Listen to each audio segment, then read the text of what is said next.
Ngasi numida weram phone ki ba kangla pau digi maru we ba pau khara khangasaraka miyam da khudo tamjage Kuki jo MLA singna sapre administration ki mayokta thabak tourabadi sibagi cheirak pigani UKNA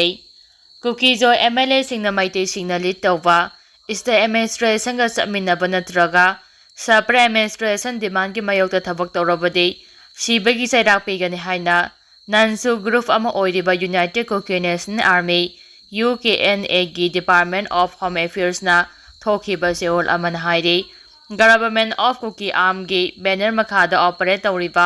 लालहलोफासी की माइकेदगी फोंदोरखिबदा कनागुम्बना state government के खुसमनरगा थबक तौप नत्रगा cookie Zo cross की मायोक्ता थबक तौरबदे सिबगी चेराक पीगनी कुकी सिविल सोसाइटी ऑर्गेनाइजेशन सिंग अमसुंग पॉलिटिकल पार्टी सिंगना Sapre administration ki demand asigi mayokta politics tawtanabasu akamba section waro kaya thamlakle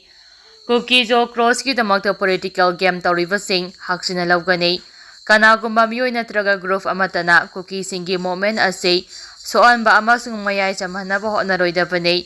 Kuki singi movement da apanba piba miyamba lana lamjing banatraga Kuki jo miyam ki unity ase sonthanaba honabasingi mathakta akamba action lawgani Kuki singi marakta to khai tanaba amadi aramba pau sandopa singi mathakta su akanba cheirak pigani miyamna khangnaraba Kuki jo group amatana state administration natraga center ga puna sapminaduna thabak tawbagi khudam chamdam amata leitrabasu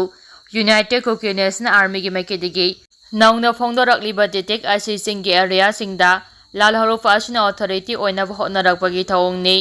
Kuki jo gi insurgent ayamba center ga su sign tawnakhibana Lariba Bekim Masi mention Bagidamakta, Asigamo Tong Asichatarapo or Rambayai,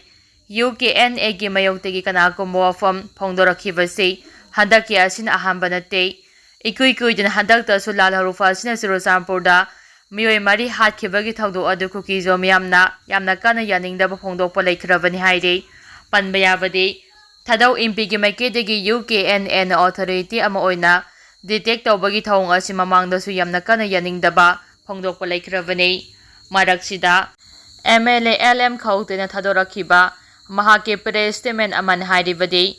Kuki jogi tamasi makhogi community asigi nomenclature amo oina chijinaba wahi amani hairaduna media social media singda makhogi community ase Kuki jomi mar haina sijinana basu avil tarakle hariba terminology asi community asigi MLA tarana thokiba press statement singda loina sijinaki Madam aduna hadiba tam asidagi jo mising nakthokiba haibasi yaba ngamloi haire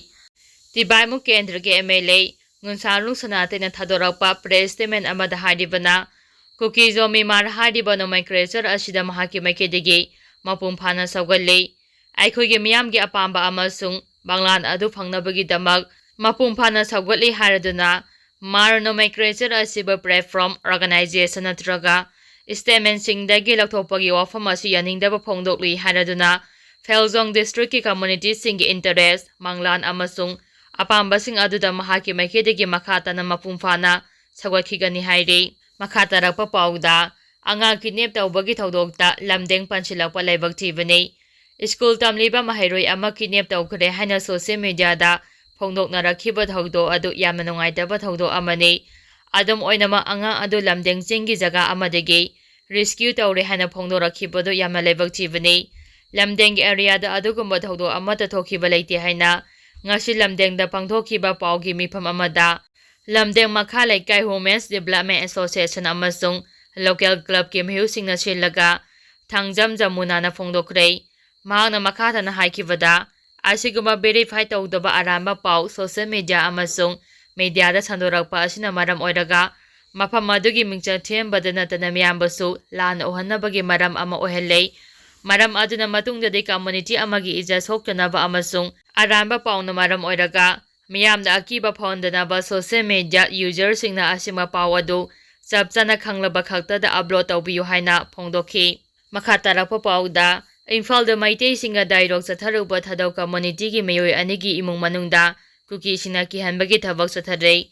istada sida hauji thokliba kanglop ki irang asigi santi oiba lambi ama laknabagi damak haukiba August arukta Imphal da thadau amasung maitei community anigi marakta chathakiba Road to Peace ki mifam aduda saruk yakiba Shillongdagi Thadau community ki miyoi ani Kuki Worship Service Kuki MP Megalai amasung KSO gi maikidagi kihan khangambagi thong kaya chathare haide pawasina makata na haribana Imphal chathakiba Road to Peace ki meeting adugi matung tarakpada haukiba August kunda Kuki body singa sige maikidagi joint public notification thoktuna meeting aduda yauruba Thadau family gi imung manungsing adu kihan khanganba yauna social boycott tawre hana joint public notification thokpa yauna private announcement okay thaudo ase Imphal pangthokiba mifam aduda saruk yaruba Thadau community gi jamkhulung haukip amasung nemkholan haukip kauba mioi ani Kuki body singa sigi makedigi makhoibo somon tokjuna kaukhiba aduda sakhidabaga mari lainanani Thadau impi Manipur gi makedigi thaudo adu akama mongda condemn tawi Kuki body sing adugi makedigi Thadau community gi mioi ani adu kaubagi authority oide Imphal pangthokiba meeting aduda saru yakiba Thadau community gi mioi ani adu haujik thokliba kanglup ki irang asina maram oiraga lanjena aduna Shillongda changjapam lauraga leirakibani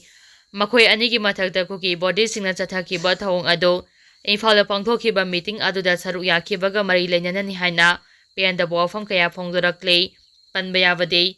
istada sida haujik thokliba kanglup ki irang asi shanti laknabagi damak Thadau MP Manipur amade Imphal base tawba maitegi CSO kaya go khusamnaraga Road to Peace ki meeting adu pangthoki Thadau delegation singi makedegi Kuki community gi represent tawkibasu laikide Thadau asi Kuki kangunati hainasu haire makhatarapa pauda Nagalangi governor wasapagi thoramda major Naga tribe mangana boycott tawkhrei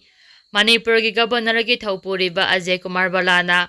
hayang August 15 da ahemba saras oina Nagaland gi governor oina wasak lawgadoriba aswida Nagaland da laiba major Naga tribe oiriba Angami private organization Awon Chanden Loktha Hoho Rengma Hoho amasung Somi Hoho gi makedigi boycott tawragani hana lawthokhrei Nagaland Sarakarna handakta state adugi oina reservation ga mari lainana propose tawkiba reservation review commission gi composition adubu yaningdaba phongdokyona governor gi wasapagi tharam adu boycott tawnaba phirep lawkibani major tribe manga asigi makedigi phongdokhibada governor gi wasapagi tharam aduda saruk yanabagi damakta makhoi loinama invitation phangki adubu August 4 digi hongna makhoina chatharakliba protest aduga mari lainana saruk yadabagi phirep adu ngasi lawkibani tribal body singa sigi makedigi government gi makedigi nangna propose tawriba reservation review commission gi community based organization yauriba singa se lathokadabani masigi matanga Nagagi chief secretary gi makedigi phongdokhibo wafam adu yawba ngamloi haire makhatarapa pauda train takpadagi ama sokle masagi sei nipuga mangarom suraba FCI gi labor amanga si ayuki pung 12 ga minipurom tarakpada Khongsan railway station gi track ta train takpadagi phibam thina sokle soglaba miui adugi maming Syamal Chandra Das kawi maha Asami Kaja district ki manung chanba Digor street kona dagini ma ki oi thangba makhong adu train ge talida sadan oiraga ta khaikrei thagdo adugi matangda phangba pauna hai jiribam lomdagi cement amasung fertilizer poduna changlakpa pot puba train ama mafamda yausilakki train aduda yaurakliba posting adugi driver oheunaba amasung thabak suba yahounabagi damak asemba train aduda chenchilubadagi khanghauduna tusilaktuna accident gi thaudo adu thokhibani khudakta mahapu masung mamanabasing amasung mana adwaida leirambasingna mathwai kanabagi dama hospital da pukhatki makhata ba paungai nari